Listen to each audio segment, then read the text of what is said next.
നമ്മളൊരു ബിസിനസ് തുടങ്ങുമ്പോൾ ആദ്യം നോക്കുന്നത് ആ വെബ്സൈറ്റ് തുടങ്ങാൻ വേണ്ടി ഡൊമൈൻ നെയിം ഉണ്ടോ എന്ന് നോക്കും. പലപ്പോഴും നമ്മൾ ഡൊമൈൻ നെയിമും വെബ്സൈറ്റും എല്ലാം ബിൽഡ് ചെയ്തതിന് ശേഷമായിരിക്കും ട്രേഡ് മാർക്കിനെ കുറിച്ച് ചിന്തിക്കുന്നത്. ഇപ്പോൾ ഒരു ഇ കോമേഴ്സ് ബിസിനസിന്റെ കേസിലാണെന്നുണ്ടെങ്കിൽ നമ്മൾ ട്രേഡ് മാർക്ക് രജിസ്ട്രേഷൻ എടുക്കുന്നത് ക്ലാസ് 35 എന്ന് പറയുന്ന ക്ലാസ് ആണ്.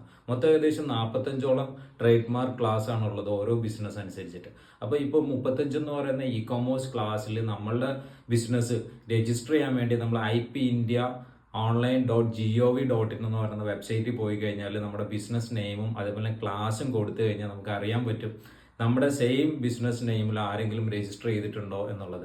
ഒരുപക്ഷെ അവർക്ക് വെബ്സൈറ്റ് ഉണ്ടായിരിക്കില്ല, പക്ഷെ അവർ ട്രേഡ് മാർക്ക് എടുത്തിട്ടുണ്ടാവും. അങ്ങനെയുള്ള സമയങ്ങളിൽ നമ്മൾ ഡൊമൈൻ എടുക്കുന്നതിന് മുമ്പ് ഡൊമൈൻ സെർച്ച് ചെയ്യുന്നത് പോലെ തന്നെ IP-Indiaയുടെ വെബ്സൈറ്റിൽ പോയിട്ട് ട്രേഡ് മാർക്ക് രജിസ്ട്രേഷൻ ഈ ബിസിനസ്സിൽ ആരെങ്കിലും ഓൾറെഡി രജിസ്റ്റർ ചെയ്തിട്ടുണ്ടോ എന്നുള്ളത് അറിഞ്ഞിരിക്കേണ്ടത് വളരെ ഇമ്പോർട്ടൻ്റ് ആണ്. അല്ലെങ്കിൽ എന്ന് പറയുന്നത് നമ്മളൊരു ബിസിനസ് സ്റ്റാർട്ട് ചെയ്യാൻ വേണ്ടി വെബ്സൈറ്റ് തുടങ്ങും, ലോഗോ ഡിസൈൻ ചെയ്യും, സോഷ്യൽ മീഡിയ മാർക്കറ്റിംഗ് ചെയ്യും, എല്ലാം കഴിഞ്ഞിട്ടാണ് നമ്മൾ ട്രേഡ് മാർക്കിനെ കുറിച്ച് ചിന്തിക്കുന്നതെങ്കിൽ ഈ ഒരു പ്രോബ്ലം നമ്മൾക്ക് ഫേസ് ചെയ്യേണ്ടതായിട്ട് വരും. നമ്മുടെ ബിസിനസ് സ്റ്റാർട്ട് ചെയ്ത ബിസിനസ് എന്നേക്കുമായിട്ട് അടച്ചുപൂട്ടേണ്ടി വരും. കാരണം ആ നെയിമിൽ ട്രേഡ് മാർക്ക് എടുത്തിട്ടുള്ളവർ ഒബ്ജക്ഷന് പോയി കഴിഞ്ഞാൽ പിന്നെ നമ്മൾക്ക് ആ പേര് ട്രേഡ് മാർക്ക് കിട്ടാനുള്ള ചാൻസ് വളരെ കുറവാണ്.